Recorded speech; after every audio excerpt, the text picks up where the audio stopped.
After having my hands on these second assault weapons for a little while now, I felt as though it was time to start reviewing them. Now obviously we're going to start with what I think is the best weapon in the game right now, the F2000 assault rifle. So to even be able to unlock this weapon, you're obviously going to need second assault, and you have to be above rank 10. Now the assignment you need to complete is called Express Train. To complete this assignment, you need to get 1 assault rifle ribbon, 2 kill assist ribbons, and finally, you need to get 10 kills inside the metro. Now that last part about 10 kills inside the metro is really confusing, so just get 10 kills anywhere on the map. However, you do need to complete the kill assist part and 10 kills part in the same round, so try and find a high ticket server to play on. My first time using the F2000, I immediately fell in love. This weapon has to be my favorite one in the game right now. It's really consistent and can just cut through your enemies really easily. Now although it has its drawbacks, it is a really amazing weapon and definitely worth your time unlocking. So let's start breaking this weapon down. First off, it has a really high rate of fire of 850 rounds per minute. This amount is very comparable to something such as an AEK. Now even though a high rate of fire can sometimes be a bad thing, it really holds its ground. For one, this weapon really excels on those close to medium range maps such as Operation Metro. I was using this weapon almost every time I played on Metro because of how ridiculously easy it was to use. Now the maximum damage comes in at 25 while the minimum is 18. These two numbers are pretty average for almost any weapon in the game, so it should be pretty reliable in any situation that comes your way. Now the damage drop off starts at 8 meters and ends at 55 meters, so this basically means that you're going to lose some of your max damage starting at that 8 meter mark. But it really is not that big of a deal. Because this weapon is used in such close quarter encounters, you won't necessarily be at a disadvantage. So in those very tight-knit gunfights, you're going to be looking at a 4 to 5 shot kill.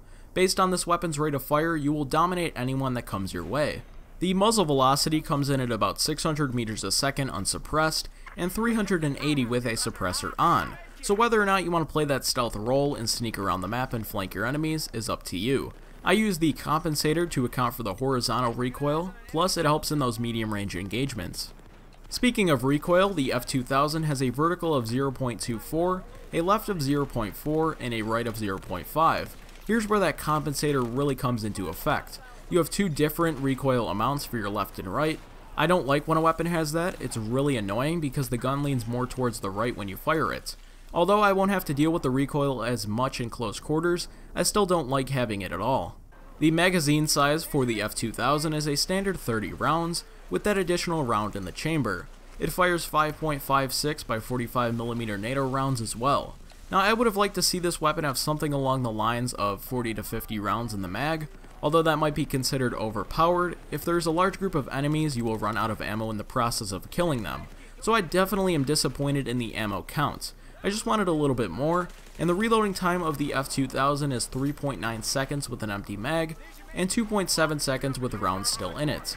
So like I just mentioned, I would have liked to see a bigger mag size because it takes almost 4 seconds to reload it. In that time you will die in the process of reloading 9 times out of 10.